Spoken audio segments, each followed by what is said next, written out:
if you've completed anything of importance, anything that has stood out, it doesn't have to be on a world stage, but just personally, and you know the day is coming and you're preparing beforehand, you're reading the mind, you may have gone through a dry run, and it's all for that point.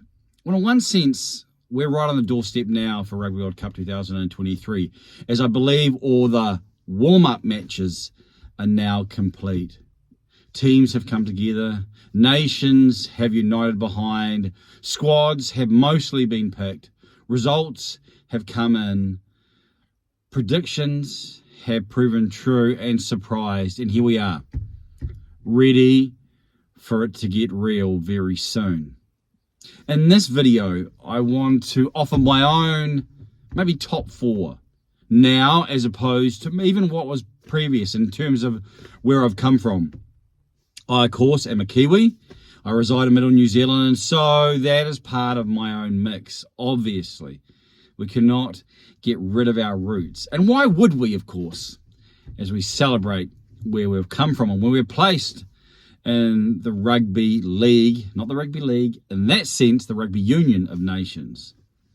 And so I realize that those watching and those considering and those about to comment may offer more than one word. So I'm going to offer one word for each team or each nation and maybe a little bit of an explanation, but hopefully not too much, so this video doesn't extend into the yawn and stretch section. And you can do the same. If you can offer one word for each team or each nation, and then maybe a little bit of elaboration why, or an explanation. And so maybe I'll talk about maybe a bit of a shifting order in light of the previous weekend. And so number 1, France. My one word is home. Home ground advantage, is huge. I realised that in terms of the impact in 2011. And France are not only one of the form nations, the rising nations, not only through age group rugby, but into the test arena. And so not only do they have that record that has shown them to be on the mount of we can get it done, but they also have the home ground advantage. All that will mean, not only for the opposition, but for the home side. And so they are number 1. Number 2, we'll add another team, another nation there. And of course, I speak as someone ensembled in all black. And a bit of sponsorship on the front, not really, but yeah, we know what's changed with the black jersey. I had All Blacks New Zealand as number 2, but I think probably trying to be objective, trying to be fair based on what's transpired, you'd probably put South Africa at number 2. And the one word is history.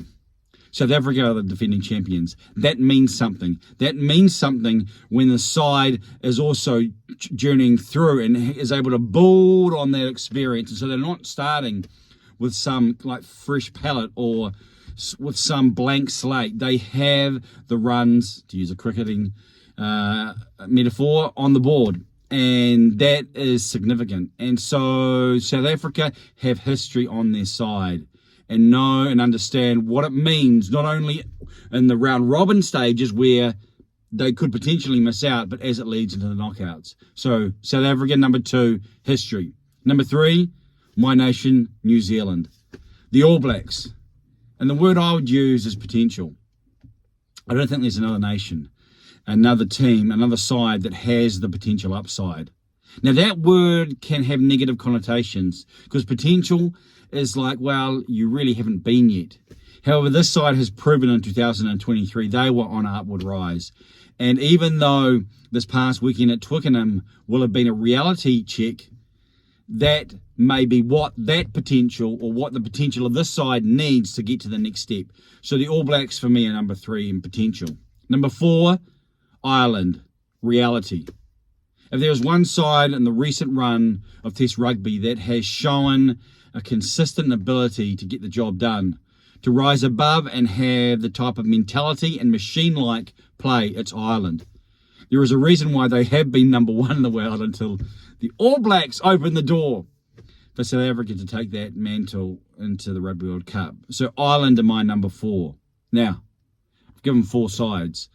Are any other sides really capable of winning this Rugby World Cup? Of course, anything can happen.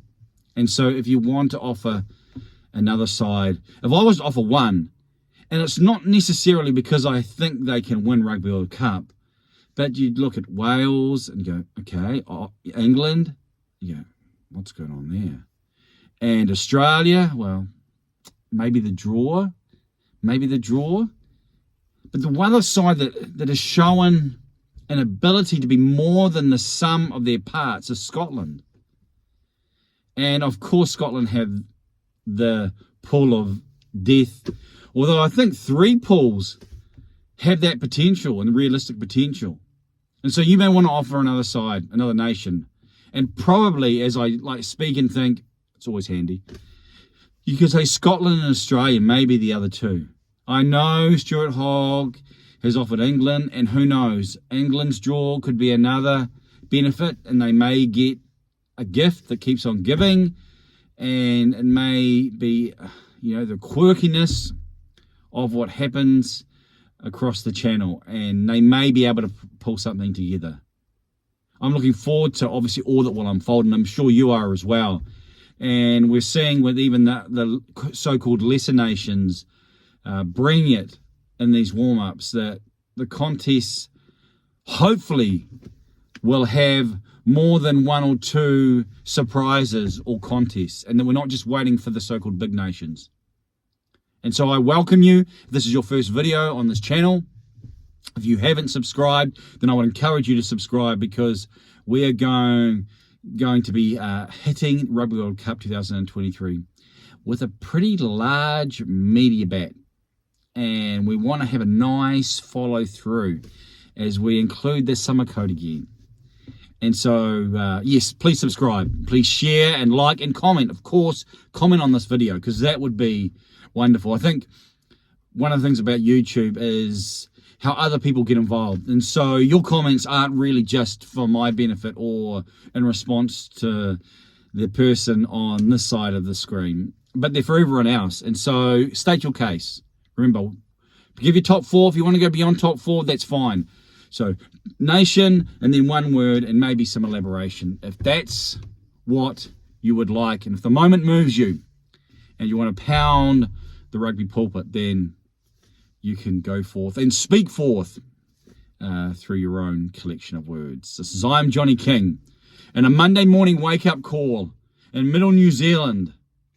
Yes, there is still life in your rugby nation. The great days of the Union Code are coming, and we are all looking forward to what will unfold. Thank you for watching.